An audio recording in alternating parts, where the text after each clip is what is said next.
Bismillahirrahmanirrahim. Assalamualaikum warahmatullahi wabarakatuh.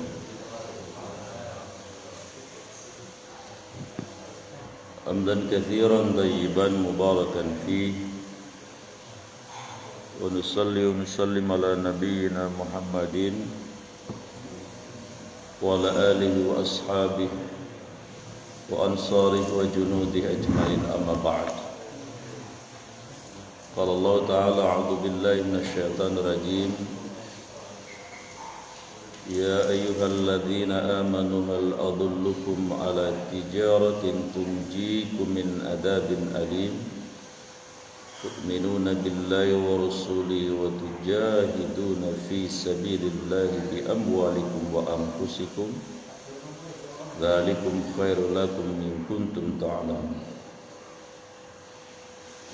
Wa qala Nabi sallallahu alaihi wasallam, man salaka tariqan yaltamisu fihi ilman sahallallahu lahu tariqan ilal jannah, atau kama qala Rasulullah sallallahu alaihi wasallam. Tuan DKM Masjid Al-A'la yang Allah muliakan serta segenap pengurus jamaah subuh yang Allah cintai. Tentu kita bersyukur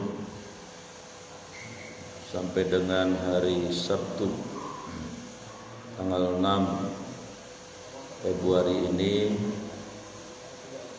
Allah masih memberi kesempatan buat kita semua untuk menghirup udaranya, beribadah baik secara fisik maupun secara ruhani. Artinya Allah masih memberikan kesempatan buat kita semua untuk memperbanyak bekal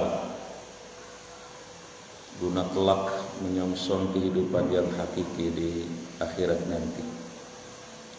Semoga yang kita kerjakan dari mulai tahajud semalam sampai sholat subuh tadi, lalu nanti kita ibadah sosial, dan nanti sampai tertidur kembali, semuanya Allah nilai dan Allah catat sebagai ibadah. Amin ya rabbal alamin.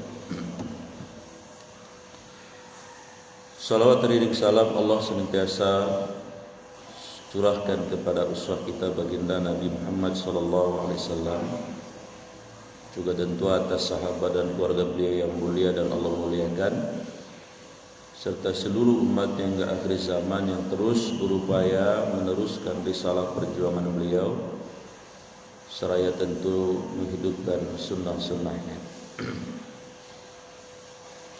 Yang Allah muliakan, mohon izin pada kesempatan tausiah subuh kali ini menyampaikan topik 6 hal tentang doa.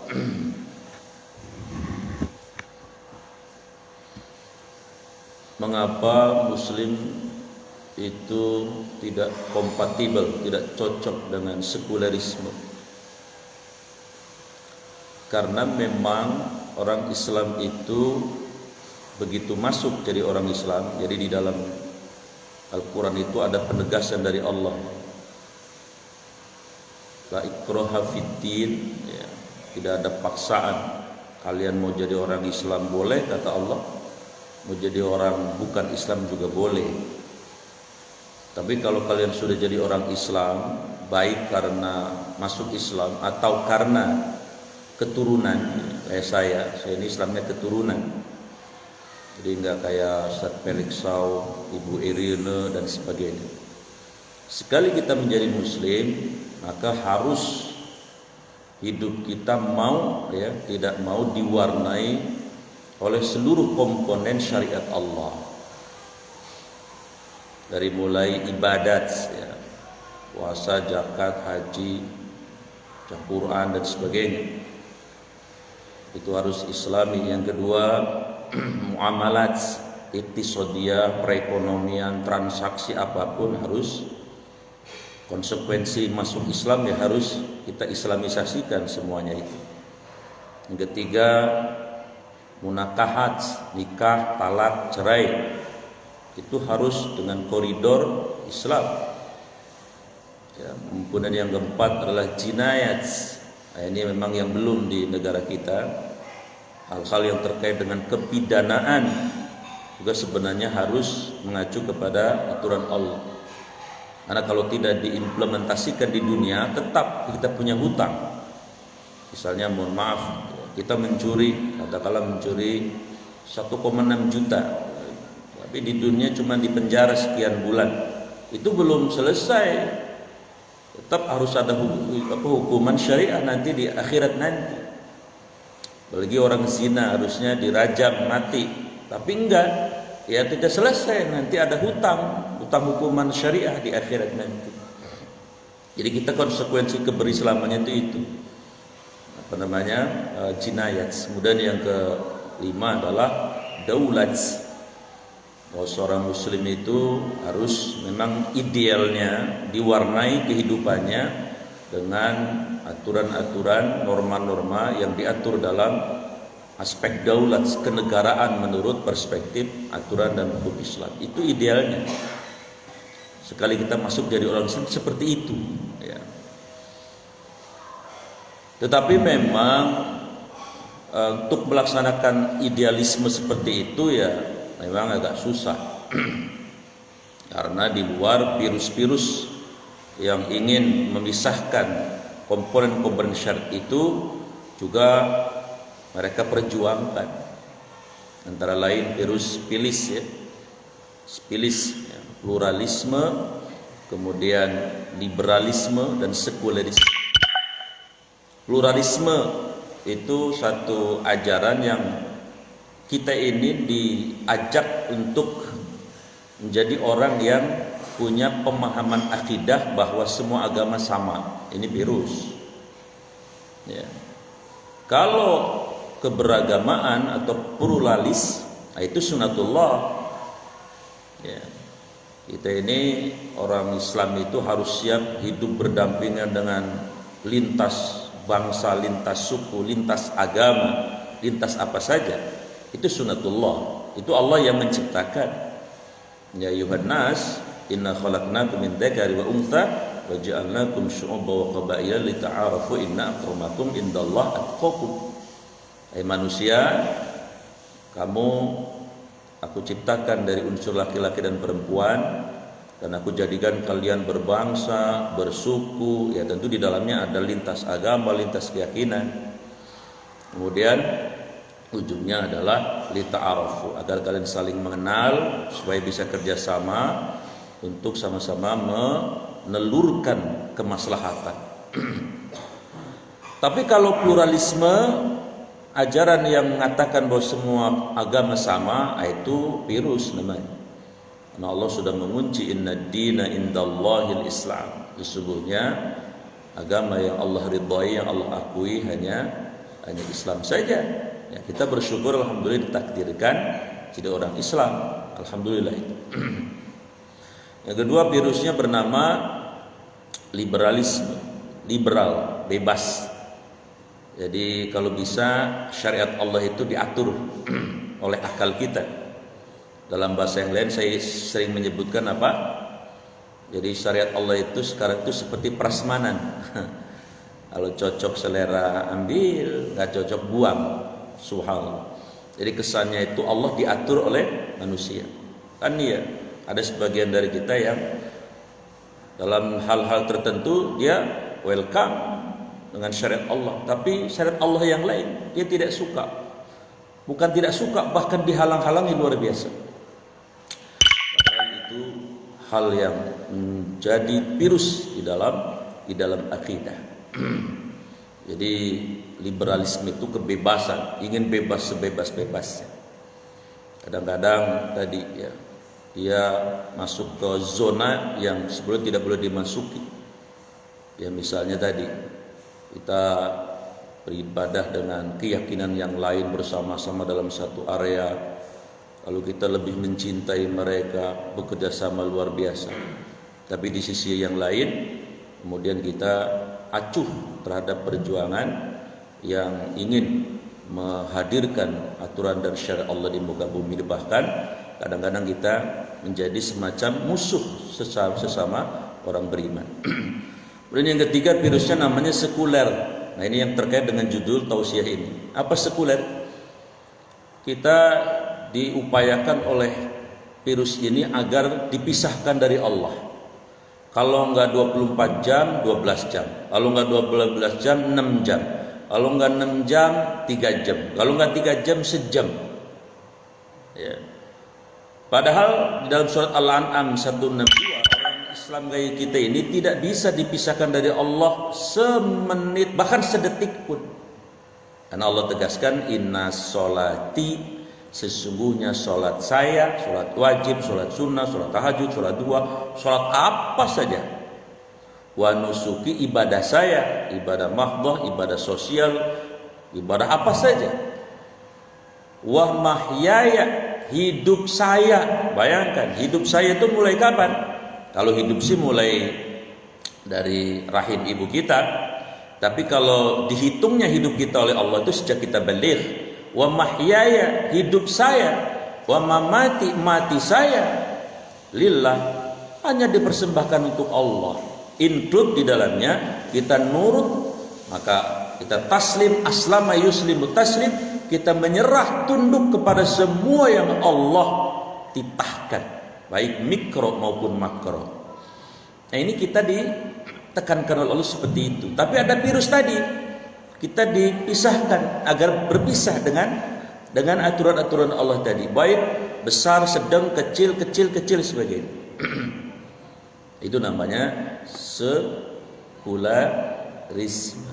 Misalnya, nggak usahlah agama dihubung-hubungkan dengan ekonomi, nggak usahlah agama dihubungkan dengan budaya, nggak usahlah agama dihubungkan dengan hukum, nggak usahlah agama dihubungkan dengan politik. Ini adalah virus yang mencoba memisahkan kita dari Allah. Karena agama di dalamnya Allah. 24 jam kita harus berhubungan dengan Allah. Ini kok pada ngeliatin saya mulu ya?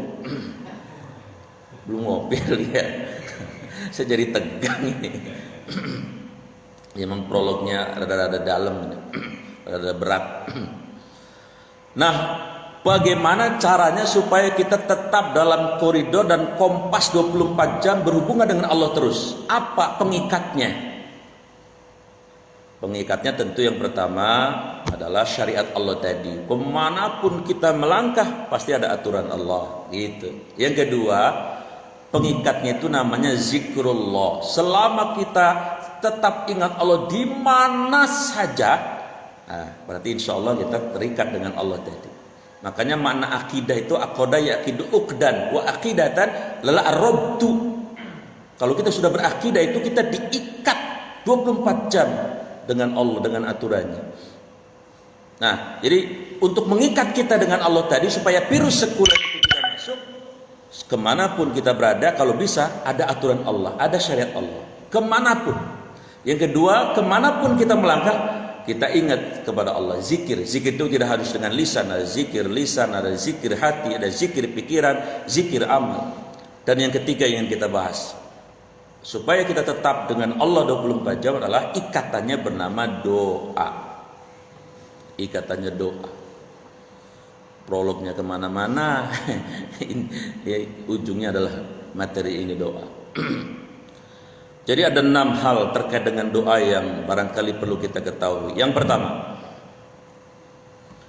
Rasulullah bersabda dalam hadis riwayat Imam Abu Dawud, "Sallu walau in kana in qata na'luq."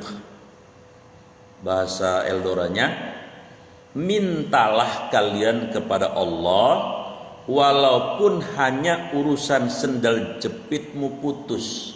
Nah, ternyata ada hadisnya ini. Jadi agama tidak harus bicara yang gelondongan-gelondongan.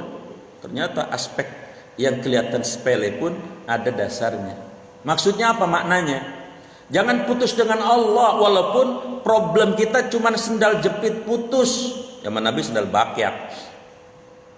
Intinya apa? Di dalam doa itu ada ibadah, satu. Di dalam doa itu Ada yang namanya silah, hubungan kita dengan Allah. Kemudian di dalam doa itu ada hadis yang berbunyi la yaruddu qada ila bidua. Tidak ada yang bisa merubah takdir Allah kecuali Allah dengan doa kita. Di dalam doa itu ada perubahan takdir buruk menjadi takdir baik. Nah, jadi bisa jadi nih, harusnya misalnya hari ini kita nggak dapat warisan dari mertua, tiba-tiba karena kita doa Allah gerakan mertua kita ngasih warisan yang di Ciseeng 2000 meter, kan lumayan. Takdir baik itu doa. Jadi kalau pengen takdir-takdir yang datang ke kita baik-baik, ya sudah, banyak-banyak doa, banyak-banyak minta, karena yang berubah takdir itu Allah dengan doa kita. Jadi intinya pertama apa? Kenapa doa itu mengingat kita supaya 24 jam tidak menjadi orang sekuler? Karena di dalam doa itu ada hubungan, ada silah kita dengan Allah, ada ketergantungan, ada kesandaran, ada kebutuhan kita dengan Allah, dan itu tidak bisa dimasuki oleh virus sekuler. Yang kedua, jangan doa itu dijadikan senjata cadangan, tapi jadikan senjata andalan. Dalam bahasa yang lain, jangan remehkan doa. Nabi Ibrahim berdoa, efeknya ribuan tahun. Dalam surat Ibrahim ayat 40 itu kan Nabi Ibrahim pernah berdoa, Rabbij'alni muqimas shalah wa min dzurriyyati rabbana wa taqabbal du'a. Ya Allah, jadikan saya itu penegak sholat dan keturunanku. Masya Allah. Jadi Nabi Ibrahim berdoa untuk dirinya dan keturunannya. Keturunannya ada dua. Kalau ke Nabi Ishak larinya ke kalau ke Nabi Yakub ke Bani Israel itu. Lalu ke Nabi Ismail, Nabi Ishak ya Bani Israel, Nabi Ismail ke Rasulullah di Mekah. Karena berkahnya doa ini, Nabi minta keturunannya menjadi penegak sholat sampai hari ini, paling sudah ribuan tahun. Mohon maaf, di antara kelebihan yang harus kita akui dengan jujur orang Arab itu sholatnya. Kan begitu ya Pak? Sholatnya. Coba ya, ente di sono yang namanya sholat. Kenapa? Karena dulu Nabi Ibrahim berdoa keturunannya menjadi penegak sholat. Rasulullah bagaimana tentang sholat? Gak main-main. Rasul itu dalam hadis disebutkan kalau sudah datang waktu sholat, dia seperti tidak kenal istri dan keluarganya. Ini gambaran psikologis yang betapa Nabi amat sangat mementingkan panggilan sholat itu. Ya kita mah kagak begitu. Kadang-kadang malah kita diingetin sama yang di rumah. Bang, udah azan. Tanggung, tak tak tak tak tak tak tak tak tak tak tak tak. Bang, bentar lagi komat. Gua mau bukan ustadz ini. Tak tak tak tak tak tak. Bukan ustadz ini. Emang sholat buat ustadz doang apa? Jadi Nabi Muhammad keturunan Nabi Ibrahim dari terah Nabi Ismail. Tentang sholat gak main-main Nabi. Diduplikasi para sahabat. Lalu terus sampai ke Arab Saudi sampai hari ini urusan sholat mereka gak main-main. Salah satu yang pasti didapatkan oleh ahli sholat berkah dalam hidupnya. Negara yang berkah itu salah satunya negara Arab Saudi ini. Lah, di sana kagak ada orang nanam kangkung, nyari kangkung ada, betul nggak? Di sana nggak ada yang bikin gengsot, nyari gengsot kayaknya ada kali di sana. Kue dongkal juga ada kali di sana. Keplak, wajib, opak, lompong, ganyong, ada kayaknya di sana. Siapa yang nanam? Kagak ada. Keberkahan. Jadi doanya sampai ribuan tahun berkahnya. Doanya Nabi Ibrahim itu. Jamaah yang saya muliakan. Makanya kadang-kadang doanya seorang bapak nggak nyampe ke anaknya, nyampenya ke cucunya. Contoh, saya yakin Syekh Hadrasis Kiai Haji Hasyim Asy'ari itu mungkin beliau pernah mendoakan keturunannya, ya Allah jadikanlah keturunan saya ini salah satunya menjadi pemimpin umat. Memang gak jatuh ke putranya asli, putranya cuma jadi Menteri Agama Kiai Haji Wahid Hasyim. Ya. Tapi ternyata jatuhnya ke cucunya. Cucunya namanya Kiai Haji Abdurrahman Wahid, namanya Gus Dur. Jadi presiden Pak Gus Dur. Harus secara logika mah ya memang ada norma-norma yang mengatakan bahwa presiden itu harus yang seideal mungkin misalnya secara fisik dan sebagainya. Tapi doa berkahnya kakeknya itu apapun urusannya manusia Allah angkat jadi presiden. Jadi doa jangan dianggap enteng. Bapak jangan cuma kenal Ustadz Yusuf Mansur sekarang. Coba cek dong garis nasabnya. Ternyata beliau keturunan dari seorang ulama besar di Betawi namanya Guru Mansur Jembatan 5. Memang nggak langsung ke putranya, langsung turunnya ke cucunya. Nah, makanya Bapak doa terus saja supaya keturunan kita. Doa Nabi Ibrahim juga cakep tadi, ya Allah Rabbi ij'alni muqimas shalah min dzurriyyati Rabbana wa taqabbal du'a. Siapa tahu cucu Bapak ada yang menjadi Kapolri gitu ya, yang menjadi Dirut Asabri misalnya, mantep itu. Ya misalnya, ya mungkin nggak ke anak kita, ke cucu kita bisa kan begitu. Ya jadi jangan anggap sepele yang namanya doa itu. Jangan anggap sepele yang namanya doa. Kita kan sukanya pele, alah doa yang penting habis sholat baik udah ustad. Itu udah cukup. Ya kata malaikat, lu nawar mulu doa. Yang ketiga, jamaah yang saya muliakan, ada 3 amal yang surprise bagi pemiliknya di alam barzah nanti. Ya, di alam barzah. Ini saya perlu jelaskan sedikit bahwa apa bedanya wafat dengan meninggal, Pak? Hah? Jangan terlalu rendah hati apa? Jawab kalau ada yang nanya. Terlalu rendah hati bener sih. Kalau wafat itu bahasa Arabnya kan mati. Mati itu bahasa Arab. Mata ya mutu maut masdarnya. Kalau mati itu untuk seluruh makhluk. Dalilnya surat 2135. Kullu setiap nafsin yang Allah kasih nyawa wajib merasakan ikotul maut, keterpisahan antara ruh dan jasad alias mati. Siapa yang mati? Ya manusia, ya jin, ya hewan, bahkan tumbuh-tumbuhan. Karena tumbuh-tumbuhan juga hidup. Yusabbihu lillahi ma fis sama, yang di langit yang di bumi semua bertasbih. Tasbih artinya yusabbih, aktif, kata kerja aktif fi'il mudhari. Jadi kalau mati semua. Tapi kalau meninggal meninggal itu identik dengan kita manusia.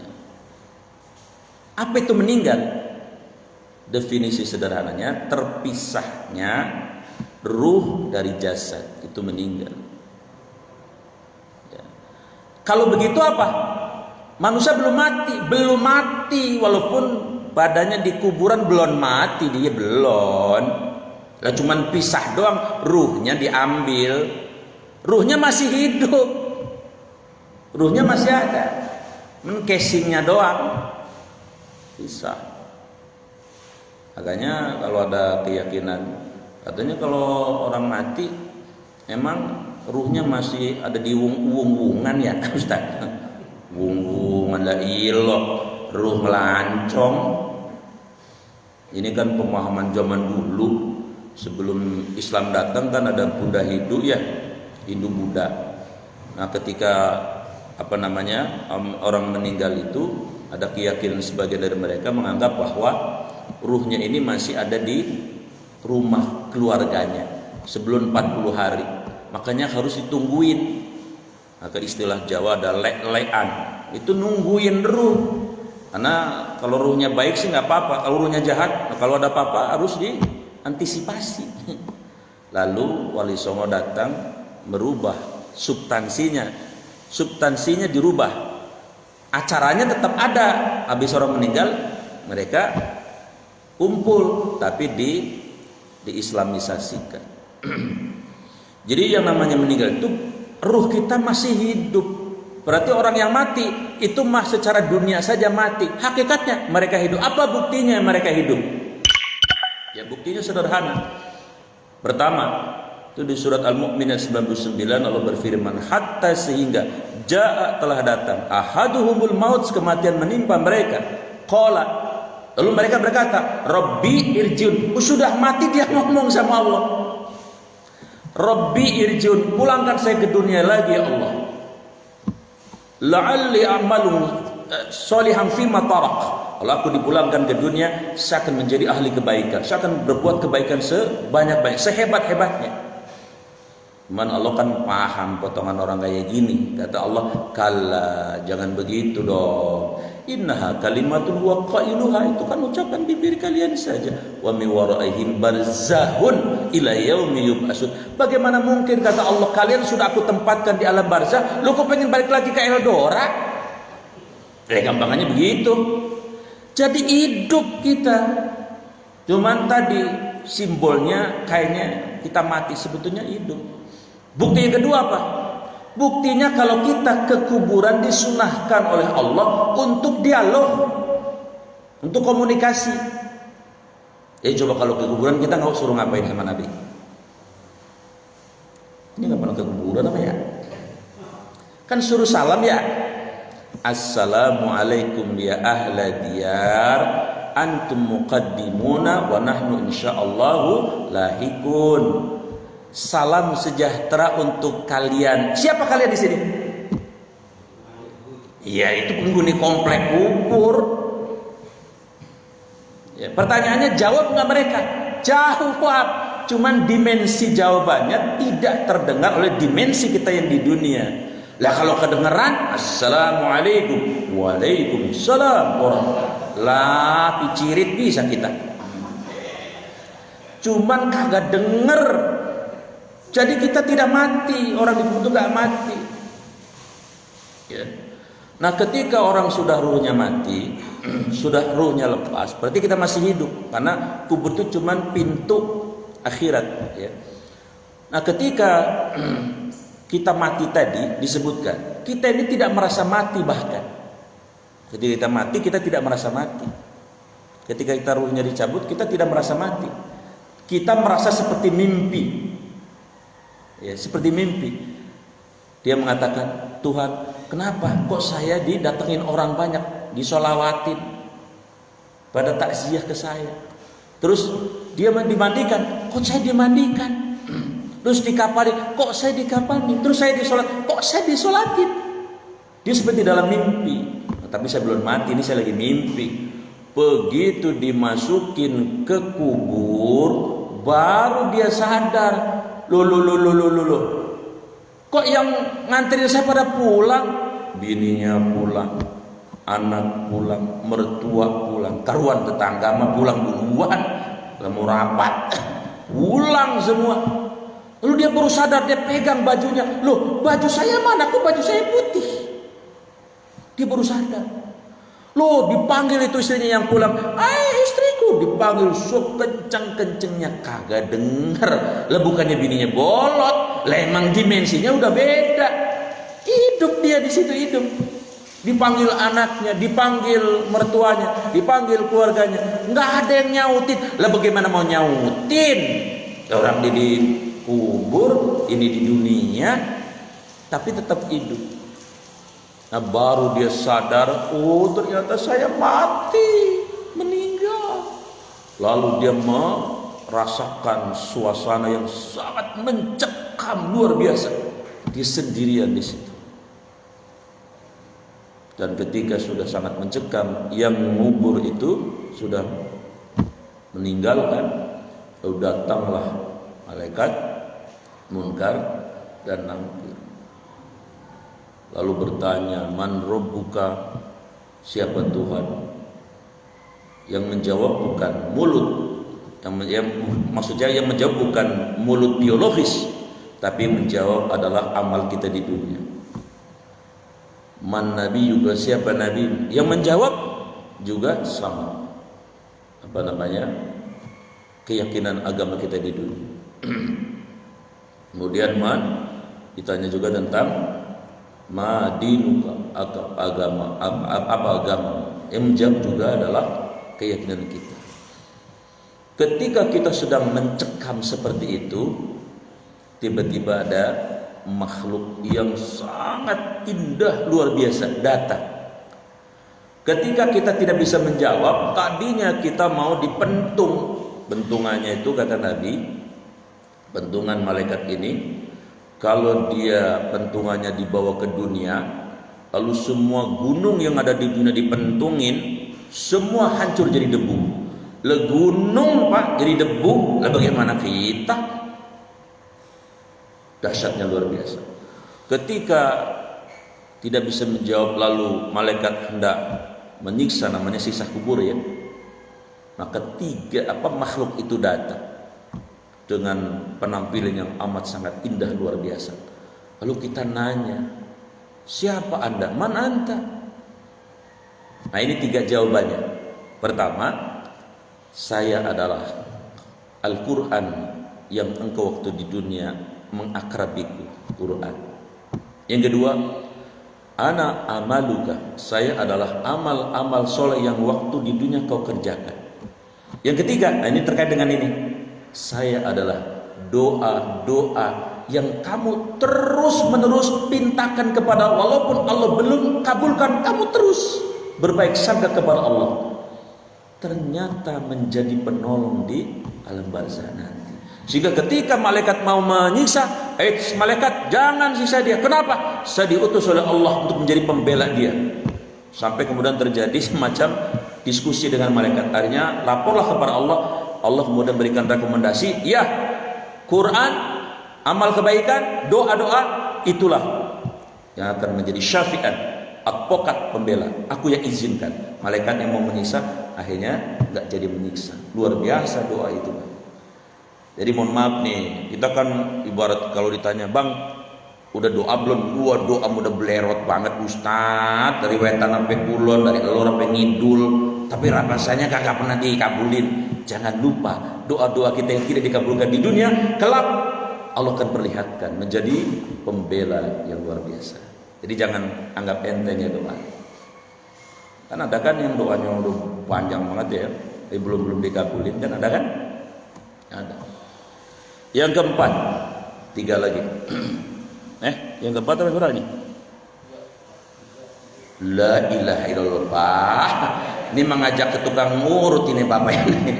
Dari tadi udah sember bener, berdua lagi. Yang keempat, semua doa orang beriman dikabulkan. Nah ini dalilnya Ustaz, Al-Baqarah 186. Wa idza sa'alaka ibadi anni fa inni qarib ujibu da'wata da'i idza da'ani falyastajibu li wal yu'minu bi la'allahum yarshudun. Wahai Muhammad, kekasihku kata Allah, apabila hamba-hambaku bertanya tentang diriku kata Allah, katakan fa inni qarib. Ini ada taukid di sini. Katakan sesungguh-sungguhnya saya ini dekat kata Allah. Bahkan di surat Qaf disebutkan dekatnya Allah itu adalah aqrabu min hablil warid, lebih dekat dari urat leher kita. Ujibu da'wata da'i da'in, aku kabulkan semua doa bagi orang yang mau berdoa kepadaku. Jadi semua doa dikabulkan. Di surat Al-Mu'min juga ya, ayat 60, ud'uni astajib lakum, minta kalian kepada aku pasti kabulkan. Ini hukum koridornya itu. Nah pertanyaannya, tapi buktinya enggak Ustaz. Bukan tidak dikabulkan, tapi ada 2 problem tentang doa. 1, penghalangnya kagak disingkirin. Sebenarnya mau dikabulin tapi ada penghalangnya. Nah penghalangnya kagak ngejogrok bae di situ, ngejublek bae. Dia jadi akhirnya terhalang. Apa penghalangnya? 3 dalam hadis. Sebetulnya banyak. 1, pakaian dan makanan haram. Pokoknya orang mau doa sampai berbusa-busa, kalau ada makanan yang haram masuk, ya jangan harap dikabulin. Kalau doanya mah pasti dikabulin. Asal penghalangnya itu nggak ada, ya nembus. Ibarat pakaian, kemudian makanan, ya rezeki yang haram masuk, itu nggak mungkin. Yang kedua apa? Al-ma'as wa zunub. Kalau ingin doa dikabul, sebetulnya semua doa dikabul, ya hilangin penghalangnya. Apa itu? Maksiat dan dosa. Dosa kepada Allah dan dosa kepada manusia. Dan yang paling signifikan adalah ghibah, namimah dan fitnah. Sampai budeg saryawan, Pak. Orang ngedoai, orang berdoa, tapi dia memfitnah, kemudian namimah, maka tidak akan Allah kabulkan. Karena itu penghalangnya, nggak mau Allah. Kalau itu disingkirin baru. Kemudian yang berikutnya penghalang itu namanya adalah syak, tidak yakin. Doa tapi kagak yakin. Dianggapnya, ya menganggap Allah itu tidak berkuasa penuh segala-galanya. Jangan kata yang menurut kita mungkin, yang mustahil menurut manusia pun Allah bisa. Buktinya Nabi Ibrahim, ya, bertahun-tahun tidak punya anak, kemudian punya anak. Kemudian Nabi Isa gitu kan, yang mustahil menurut manusia karena beliau tidak punya ayah, bisa doanya. Jadi ketika doa yakin Allah akan menjawab doa saya. Nah kalau doa kagak yakin bagaimana sih? Orang sama orang aja kalau kagak yakin kelihatan gestur auratnya. Misalnya saya ke pawahid, minjem uang apa ini lagi virusnya orang beres-beres pisan ini ya. Minjem 1 juta beda dikasih ya syukur, kagak juga apa sih? Lah bahasanya aja kagak yakin pisan, ya kagak dikasih sama dia. Iya gampangnya begitu. Apalagi sama Allah. Ya saudaranya seperti itu. Baik jamaah yang dirahmati Allah Subhanahu wa taala. Jadi semua doa itu dikabulkan. Yang kedua, semua doa itu dikabulkan. Cuma cara mengabulkannya Allah ada 5. 1, ada yang cepat. Nah, ini mah para nabi, para rasul. Orang-orang makomnya itu khusus dah. Yang kedua, ada yang rada lambatan. Ya doa tahun ini, 2 tahun berikutnya baru kejawab. Lah, ini baru ya, saya pernah minta sama Allah di Eldora dulu. Kayaknya baru sekarang nih. Ya itu bisa jadi begitu. Yang ketiga, ada doa yang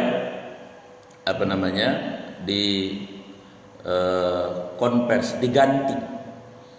Jadi Allah mintanya A, tapi kita mintanya A, Allah kasihnya B. Ya Allah, saya pengen ganti mobil, ya Allah. Ya kayaknya udah gagak ungsum, kalau kata orang Jawa bilang udah gagak musim merek mobil ini. Saya pengen ganti, ya Allah. Kagak bisa kebeli, malah kawin lagi. Nah, tuh. Itu juga. Maksudnya dia kawin janda kayak Musdalifah, dibeliin mobil. Maksudnya itu loh, kagak cerdas amat ini ya. Ayah bener ini. Iya maksudnya begitu, minta dikasih. Wahid kalau dia Musdalifah tolong WA ya. Ya WA aja dah. Kata Pak Wahid, kata ngapain WA Ustaz, dengan diem baik. Yang keempat, ada doa yang dihindarkan kita dari musibah. Sebetulnya udah dikabul doa, cuman Allah lebih tahu kebutuhan kita. Jadi ternyata kita selama ini selamat, naik mobil selamat, naik kapal selamat, naik becak selamat, naik apa be selamat. Salah satunya barangkali adalah karena doa-doa kita ini. Kita minta materi tapi diganti aja dengan itu. Kan lebih mahal itu. Karena itu berkorelasi dengan kesehatan, dengan seterusnya. Ada yang kelima, ada doa yang disimpan tadi buat di alam barzah sama buat di surga. Contoh, si Markona umurnya udah 29, perempuan, belum juga dapat jodoh. Ini mohon maaf Pak Wahid, saya udah kedatangan 2 orang minta dicariin jodoh ini. Bener ini serius? Umurnya 27 sama 49. Cewek. Cakep nanya, cakep baik. Ya cakep lah. Cakep ya. Jadi setelah ngaji kalau ada nomor saya ya bolehlah nanti secara wapri aja ya. Ya maksudnya saya memfasilitasi saja. Ya, ini serius ini. Nah, jadi ada yang disimpan. Si Markona udah doa, ya Allah, doa dari mulai umur 25 lulus kuliah 24 sampai 29 kagak juga dikabul-kabulin. Sampai dia 35 belum juga, akhirnya dia meninggal. Ada nggak kayak gitu? Ada fakta kayak gitu, Pak. Apakah Allah nggak sayang sama si Markona? Kagak, dia sayang. Allah simpenin jodohnya nanti laki-laki surga yang prototipenya itu satu, kekuatannya 100 kali lebih kuat dari laki-laki dunia, yang gantengnya kayak Nabi Yusuf, yang akhlaknya kayak Nabi Muhammad, yang tingginya kayak Nabi Adam 30 meter, yang kekuatannya kayak Nabi. Iya, nanti bakal dari para laki-laki dunia baru juga 40 jamu bejamu. Wala jamu apa yang dibeliin. Emang udah mestinya udah expired, susah baik Pak. Utak-utik juga mau ribet bae urusan. Atau sebaliknya, Bapak, ya Allah Ustaz, sebetulnya masa kalau mau jujur, saya pengen ganti ini. Ganti mobil Pak? Bukan. Ganti rumah? Bukan. Ganti apa? Ganti bantal guling. Nah itu agak mirip ya, ganti itu. Tapi bukan gulingnya. Guling yang hidup Ustaz. Oh, tapi nggak kesampaian. Emang kenapa? Saya takut. La ilaha illallah. Ada nggak yang kayak gitu faktanya? Jujur aja lah sesama laki-laki. Sok pura-pura ini. Sebenarnya mah kalau mau jujur gitu kan, pengen kan ganti. Nggak usah khawatir. Don't worry. Nanti Allah akan ganti dengan wanita surga yang spesifikasinya tuh satu, gadis terus selamanya. 2, cantiknya kata Nabi, wanita surga itu apabila ludahnya jatuh ke bumi, semua lautan yang asin jadi seperti madu. Nah, kayak apa dong cantiknya kayak gitu. Isu begitu ya. Jadi kalau berdoa, lah bocah apa itu ngomong apa itu? Bocah cewek. Jadi semua doa-doa di dunia ini disimpenin buat apa? Buat nanti di akhirat. Yang kelima, bila ingin ada yang didoakan malaikat, caranya ternyata gampang bener. Ini hadis sahih ya. Caranya adalah kita doain saudara kita, dan yang didoain kagak tahu sedang didoain kita, maka kita akan didoain malaikat. Ya, saya contoh lagi, satu ayat lagi ya Ustaz ya. Orang ente lempengannya begini ya, udah ente udah. Ya Allah, mudah-mudahan Pak Wahid makin sehat, makin makmur, rumahnya makin gede, ya, usahanya makin lancar. Yang di rumah yang masak ditambahin satu lagi. Aminnya kencang bener. Tapi kesel tuh aminnya gitu ya. Itu Pak, setelah saya doa Pak Wahid, malaikat doain saya. Demikian juga kamu Gubron. Ini logikanya, matematikanya eksak loh Pak. Kalau saya doain Pak Wahid, lah belum tentu dikabulin lah doa saya, malah kaciprut. Banyak dosanya. Tapi kalau saya doain malaikat, ya Allah, emang malaikat doain lancong. Malaikat nggak ada dosanya. Jadi banyak-banyakin doain orang, tapi orangnya jangan ketahuan, jangan tadi saya doain bapak lah, itu pengen di alam, nggak bakal didoain malaikat begitu mah, nggak usah tahu mereka. tetangga kita, saudara kita, bahkan pemimpin kita misalnya, ya Allah, daripada kita mencaci maki, doain aja dia biar dapat hidayah, dia supaya lempeng lurus.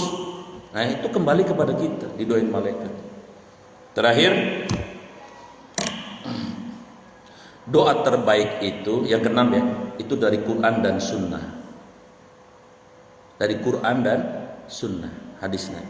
Kalau nggak ada dari kaul sahabat terus sampai ke kita pun boleh bikin teks doa. Contoh dari Quran surat Al-Furqan ayat 73, itu doa luar biasa. Rabbana, wahai Tuhan kami, hablana, anugerahkanlah kepada kami, min azwajina, pasangan hidup kami, wa dzurriyyatina, dan keturunan kami, qurrata a'yun, kiranya mereka menjadi penentram hati, penyejuk mata. Waj'alna, jadikanlah kami, keturunan kami, lil muttaqina, terhadap orang yang bertakwa, imama, pemimpin. Jadi pemimpin orang bertakwa. Itu doa dari Quran.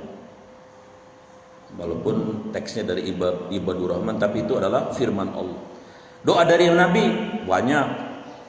Antara lain yang paling saya suka doa itu, doa dari Nabi itu, misalnya doa yang hadis riwayat Muslim ini, Allahumma ya Allah, lakal mulki kulluh, engkau pemilik segala kerajaan. Ini doa begitu.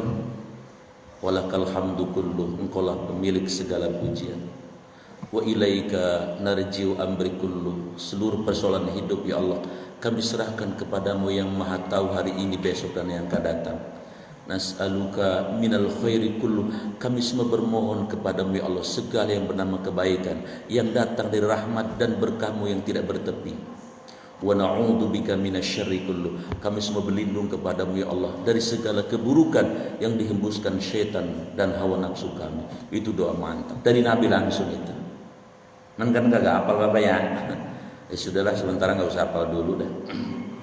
Ada lagi doa yang saya suka itu, Allahumma tawil umurana, ya Allah panjangan umur kami, wasahih ajzadana, sehatkanlah jasmani kami, wa nawwir qulubana, sinarilah hati-hati kami, wa tsabbit imanana, teguhkanlah iman kami, wa wasi' arzaqana, luaskanlah rezeki kami, wa ahsin a'malana, dan perbaikilah amal-amal kami, wa ilal khairi qarribna, dan kepada kebaikan dekatkan kami ya Allah, wa anisyarri abidna, dan kepada keburukan jauhkan kami, waqdi hawaijana, kabulkanlah hajat-hajat kami. Ini doa dari Nabi luar biasa. Banyaklah pokoknya doa-doa pagi sore dan sebagainya di maksurat itu semuanya.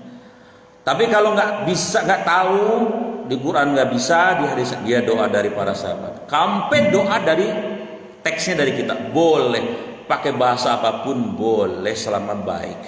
Pakai bahasa Cina juga boleh berdoa. Allahumma sing chung wang fang sing sing wah. Artinya ini cuma intermezzo aja. Misalnya orang Cina kan berdoa ilok, orang doa pakai bahasa Jawa, orang Cina kan kita Cina ya. Ini contoh misalnya begitu. Ya Allah tahu, malaikat juga tahu bahasa kita. Ya, malaikat semua tahu bahasa apapun. Jadi inilah hadirin yang saya muliakan, 6 hal tentang doa. Yang pertama, walaupun sendal jepit, minta sama Allah. Ini maksudnya kita harus terus irtibat, terikat dengan Allah. Yang kedua, jangan anggap enteng doa. Doa kita bisa nanti dikabulkan anak cucu kita, seperti tadi Nabi Ibrahim kepada Rasulullah. Yang ketiga, amal 3 yang akan menolong kita antara lain adalah doa di alam barzakh. Yang keempat, semua doa itu dikabulkan asal penghalangnya dibuang. Kemudian cara Allah mengabulkan juga harus kita pahami ada 5. Yang kelima, bila ingin didoakan malaikat maka doakanlah saudara kita. Dan yang keenam tadi, doa yang terbaik adalah doa yang dari Al-Quran maupun Sunnah. Mudah-mudahan sekelumit keterangan ini menjadikan bagian dari pengayaan saqofah wawasan buat kita semuanya, terutama buat saya. Amin ya rabbal alamin. Baik, sebelum saya